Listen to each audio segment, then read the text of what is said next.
So, paano natin, Dok, na naiwasan na wala na yung maintenance? Okay. Kailangan mong magbago muna ng lifestyle. Hindi agad yan tatanggalin. No? Oo. Kung hindi, lalong tumataas. Pagka binago mo ang lifestyle mo, mapapansin mo, di ba, uminom ka na ng maintenance. Dati, hindi nakokontrol. Nung binago mo na yung mga kinakain mo, uy, bumababa na. Bumaba siya. Nag-start ako mag-diet, Dok. One cup per meal. 1 cup of rice per meal. Okay. Ano siya? Per meal? Opo. Kung gawin mong per day? Pwede din.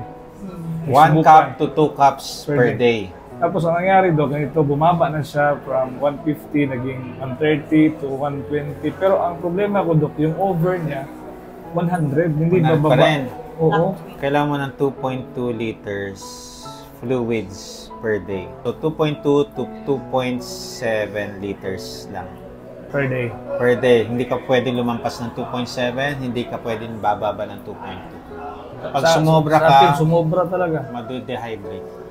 Ah, Isang cause ng hypertension, dehydration. yun pala.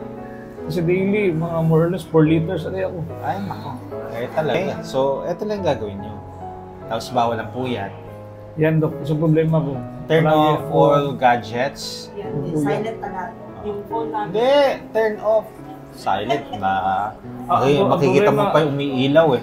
Ang problema ko sa gabi, Dok, pag may maka-istorbo, matagal ako makatulog. O, kaya nga, papatayin natin yung storbo. Ay, papatayin.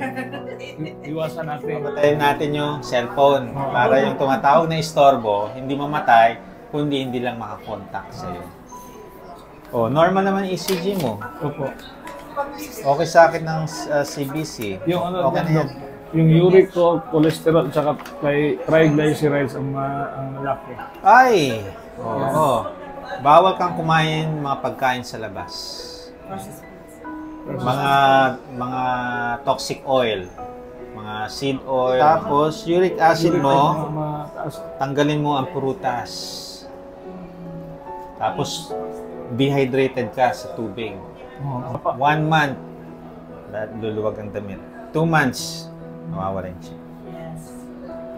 Okay? Sige, Dok.